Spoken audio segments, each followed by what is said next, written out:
This is YouTube's University's Automotive Locksmith course, Introduction to the TR47 Keyway, Lesson 8, Remote Programming. Let's get to it.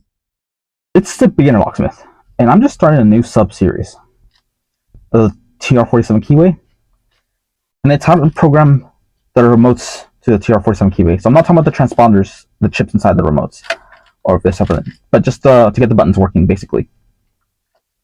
I'm going to go over the ones through OBD, because they all program pretty much the same way. I'm going to show various key programmers how to do it. And yeah. And also, I do want to say, sometimes you can do onboard programming for some of these, some of them you can't. Usually pre-2010, some of them can only be onboard programming, but I'm just going to talk about OBD for this sub-series. Anyways, thanks for watching. Beginner Locksmith signing off. Again, you guys can like, comment, and subscribe, and press the like button.